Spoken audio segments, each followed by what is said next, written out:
on here between the FBI and the sheriff's office. The Pima County Sheriff has said, last time Kash Patel said that they were kept out of the investigation, the sheriff basically said that that was not true and that there was a member of the FBI task force that very quickly was part of the investigation, like almost from the beginning.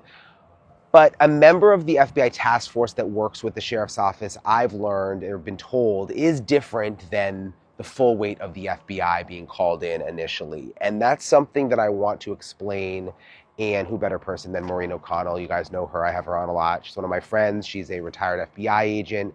And I'm gonna get to Lynette Hooker a little bit later in this episode. But first, I wanted to talk to Maureen about the latest with the Guthrie investigation and specifically what she reads into Kash Patel's comments. There has been a story going around for several weeks now, and I want to address it directly because I think it is important that we get this right. The story is that Savannah Guthrie, the woman you see every morning on NBC's Today Show, quietly spent $500 on hiring private investigators to help find her missing mother, Nancy Guthrie. That story spread everywhere. People shared it, talked about it, repeated it as though it was confirmed fact. But here is what sources close to this investigation are now saying clearly. It did not happen. Savannah Guthrie did not spend $500,000 on private investigators.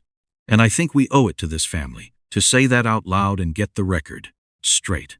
Now let me bring you up to speed if you are newer to this story, because it is important to understand who Nancy Guthrie is before we go any further. Nancy Guthrie is Savannah's mother. She is in her 70s, and she was living at her home in the Tucson, Arizona area when she disappeared. Tucson is in Pima County, and it is the Pima County Sheriff's Office that has been the lead agency on this investigation from the very beginning. The FBI has also been involved, though how involved and when they got involved has actually been a point of some tension that we are going to talk about in just a moment. When the private investigator story started circulating, I think a lot of people believed it because it felt true in their hearts.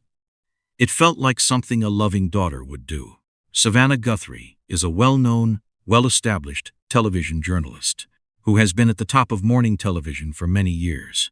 If she had the means to hire investigators and she wanted to find her mother, of course she would do it. That reasoning makes sense, but wanting something to be true is not the same as it being true. What is true is that this case has gone on for months now with no resolution. And through all of it, Savannah Guthrie has had to wake up every single morning, go sit in front of a camera, and be present for millions of viewers while carrying something that most of us cannot even imagine. She posted something on her Instagram stories not long ago that I have not been able to stop thinking about. She wrote, "Oh my soul, it cries out," and then simply "bring her home," with a small heart. That is all. No explanation, no details. Just a mother's daughter asking for her mother to come home. I think sometimes when we follow a case like this, we can get so wrapped up in the investigation details, the leads, the updates, the back and forth between agencies, that we forget there is a real family on the other side of all of it. Savannah has 2 children of her own. She has a family watching her grieve publicly while she tries to hold herself together professionally. That is an enormous weight to carry. So before we go any further into what is actually happening with this investigation, I just wanted to take that moment, because this is not just a news story. This is someone's mother, and that matters. Now, let me walk you through what we actually know about how this investigation has been unfolding, because there is quite a bit happening behind the scenes that I think gives important context to why a rumor like the private investigator story was able to spread so quickly and so widely. The Pima County Sheriff's Office, led by Sheriff Chris Nanos, has been the lead agency on this case from day one. That is how it works when someone goes missing. It is considered a state and local matter unless there is specific evidence that a federal crime has been committed. So the Sheriff's Office takes point and other agencies offer assistance. FBI Director Kash Patel has spoken publicly about this case more than once, and what he has said is significant.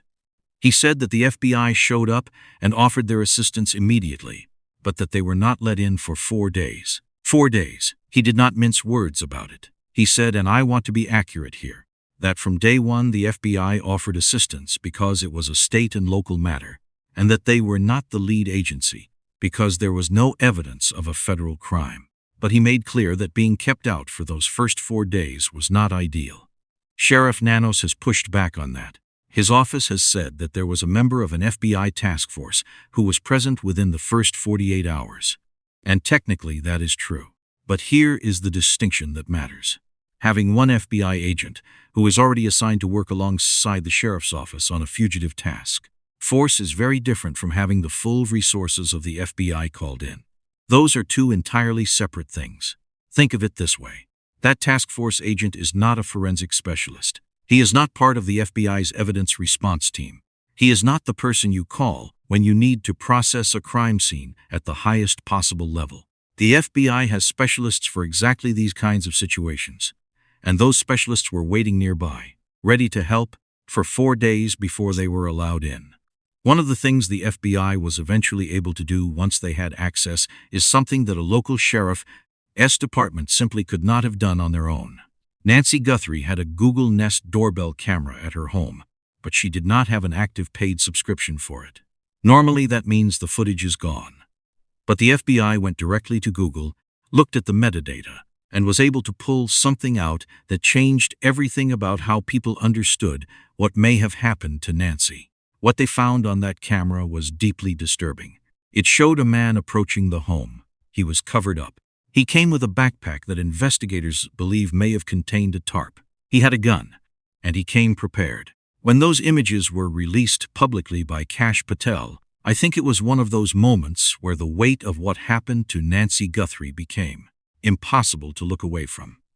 There was already blood evidence on the porch that had raised questions, but those camera images removed any remaining doubt in the minds of investigators that something very serious had happened to Nancy Guthrie that day.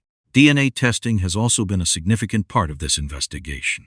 Multiple labs have been involved, including the FBI's own laboratory facilities, and Sheriff Nanos has said publicly that testing at multiple labs has contributed to delays.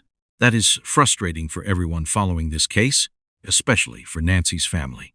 But it also speaks to how seriously investigators are taking the evidence they have collected. As of now, no arrest has been made. The investigation is ongoing, and the family is still waiting for answers that have not come yet. So, where does this leave us right now? And does it matter that we talk about the private investigator story being false?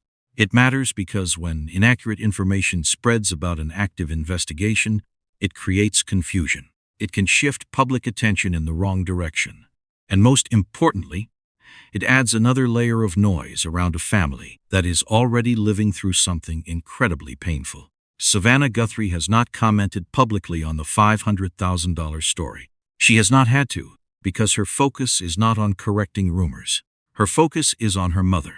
The people who are actually working this case right now are the Pima County Sheriff's Office and the FBI. Those are the two agencies investigating what happened to Nancy Guthrie. There are no private investigators. There is no secret parallel investigation being funded by a television journalist. There is a family waiting, and there are law enforcement professionals working. Now, one thing that retired FBI agents and investigators who follow cases like this have pointed out is that cases this complex take time. Getting it right matters more than getting it fast. You only get one shot at a prosecution. If you rush and make mistakes, if evidence gets compromised or charges get filed before everything is in place, the consequences of that can follow a case all the way into a courtroom and affect the outcome. No one wants that. What sources familiar with this investigation have suggested is that while there may not be public updates happening frequently, things are moving. Evidence is being processed. The investigation is active. And the hope is that at some point, there will be enough to move forward in a way that holds up. For Savannah Guthrie, every day without answers is another day of not knowing. She has talked about her faith publicly before, and that Instagram post, those few quiet words she shared, felt like a woman leaning on something deeper than what any investigation can offer. Bring her home. That is a prayer as much as it is a plea. I think what we can do, those of us who are following this case, is be careful about what we repeat. Be careful about what we share. When a story sounds dramatic or emotional or too perfect, it is worth pausing and asking where it actually came from. Because the Guthrie family does not need more noise right now. They need the truth to come out in the right way, at the right time, through the right process. If you have been following the Nancy Guthrie case and you want to stay updated as things develop, make sure you are subscribed so you do not miss anything. And I would love to hear from you in the comments. What do you think investigators are still waiting on before they make a move in this case? Let me know your thoughts below.